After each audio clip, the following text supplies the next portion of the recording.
गरीब ऐसा सतगुरु हम मिला, अचल विहंगम चाल, हम अमरापुर ले गए घाल, ज्ञान रतन शिरधाल। बिल्कुल अच्छा जी, बिल्कुल अच्छा कमेंट है। ये बोल रहे हैं कि इसका मतलब क्या है? थोड़ा मतलब बता दो भाई साहब को। ये है परमात्मा से मतलब साक्षात्कार होने का है। ऐसा सतगुरु हम मिला, अचल विहंगम चाल। विहंगम बोलते हैं भगत जी, जैसे हवाई जहाज चलती है ना, वो बिना पंख बिना आधार के, मतलब यहाँ से अचल, मतलब जी, यहाँ जी। से कहने का तो, हाँ, यहाँ से जब परमात्मा अपन को ले जाएंगे, जो शब्द साधना से ले जाएंगे, वो विहंगम मिलते हैं बिना आधार के, आकाश में आकाश मार्ग से चलना, उसको बोलते हैं विहंगम चाल। और हाँ, तो ये स्थिति तब होती है जब ये शिष्य कपूर क्या बोल सामर्थ्य। रहा है? ऐसी भी इंसान तुम सपने में भी समझ सकते हो। बोलो देखो हम इसको क्या यहाँ चाल पकड़ लिया, लेकिन अमरापुर छोड़ दिया, मतलब इनकी चाल तो समझ में आ गई, लेकिन अब ये जाएंगे कहाँ, ये समझ नहीं आया इनको। हाँ, इनकी चाल, जो इनकी चाल है, इनकी विहंगम चाल कौन सी है, आकाश में पत्थर मांगो, कहाँ आएगा, वापस आएगा, मतलब ऐसी चाल। तो दोस्तों हाँ, वीडियो ऐसी तो आप ऐसी सुन ही चुके हैं। एक व्यक्ति ने सवाल पूछा कि गरीब ऐसा सतगुरु हम मिलिया, अचल विहंगम चाल, और हमें अमरापुर ले गया, ज्ञान शब्द सिरघाल। तो इसका अर्थ बताओ। अब वो कहने लगा कि अच्छा भैया इसका अर्थ बताना है। तो बहुत देर सोचा, इधर उधर सोचने के बाद कहता है कि अच्छा, ये जो बात हो रही है ये परमात्मा के साक्षात्कार की बात हो रही है। अब इनको अचल का मतलब तो पता नहीं है कि अचल होता क्या है। क्यों? क्योंकि जब गुरुजी ने इनको नहीं बताया तो चेले कहाँ से जान पाएंगे। अब इनको अचल अवस्था तो पता नहीं होती क्या है। इन्होंने सीधा शुरू करा विहंगम चाल से। हमें अचल को छोड़ देते हैं, हम विहंगम चाल से बात करेंगे।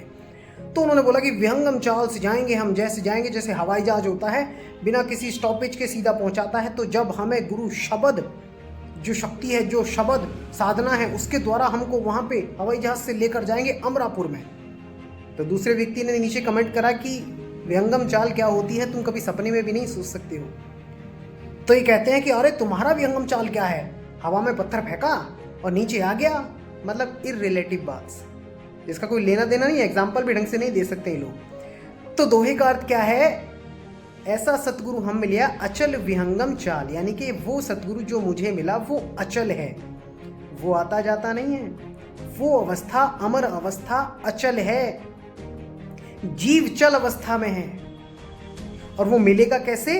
विहंगम चाल से, यानी कि सीधा सूरत शब्द में जाएगी। जब तुम्हारा अंत समय आएगा तो सीधा तुम्हें सूरत तुम्हारी जो है वो शब्द में चली जाएगी। बीच में कोई स्टॉपेज नहीं आएगा कि तुम हवाई जहाज से जाओगे तो बीच में वो रुक रुक कर जाएगा कि पहले दिल्ली उतर जाते हैं, फिर देहरादून उतर जाते हैं, फिर आगरा उतर जाते हैं, फिर कहीं उतर जाते हैं। अब इनकी विहंगम चाल क्या है? रामपाल जी के चेलों की देखो, ये कहते हैं विहंगम चाल से हमको लेकर जाएगा। दोहे में पढ़ लिया, आप वो पढ़ते तो है ना रोज अपनी आरती में, ऐसा सतगुरु हम मिलिया, चल विहंगम चाल। तो देखो इनकी विहंगम चाल क्या है। जब इनकी मृत्यु आएगी तब क्या होगा? पहले ये गणेश जी के चक्कर में जाएंगे सबसे नीचे, ये इनकी विहंगम चाल है। चींटी की चाल को ही विहंगम चाल समझ रहे हैं। फिर उसके बाद ये ब्रह्मा जी के लोक में जाएंगे, वहां पर इनका हिसाब किताब होगा, वहां की इनकी कमाई पूरी हो जाएगी। फिर उसके बाद ये विष्णु जी के लोक में जाएंगे, वहां पर अपना भाता पूरा करेंगे, जो भी इनका हिसाब किताब बनता होगा। फिर ये शिव जी के लोक में जाएंगे, यहाँ हृदय कमल में जाएंगे, फिर कंठ कमल में आएंगे, फिर यहाँ पर आएंगे, फिर अक्षर पुरुष के लोक में जाएंगे, फिर काल का कर्जा देंगे, फलाने का कर्जा। अरे भैया ये विहंगम चाल है क्या? अरे तुम्हें सपने में भी नहीं पता कि विहंगम चाल क्या होती है। वो कहते हैं शब्द विहंगम चाल हमारी, और कहे कबीर सतगुरु दई तारी। अरे खुले कपाट शब्द जनकारी, केवल शब्द होगा। ये कोई मंत्र वाला ओम क्लियम हरियम श्रियम सोहम सत्यम नहीं है। वहां पे 84 में डाल दिए जाओगे सबके सब उठाकर, और एक ना चलेगी, एक मुंह से मंत्र ना निकलेगा तुम्हारे उस समय पे। हाय हाय करते रह जाओगे कि एक सांस और दे दे, कोई नहीं सुनेगा। जो तुम सोच रहे हो ना ओम सोहम जपने से काल सिर झुका देगा तुम्हारी गुद्दी पे और मारेगा तो उठा के डाल देगा तुम्हें सूअर की योनि में।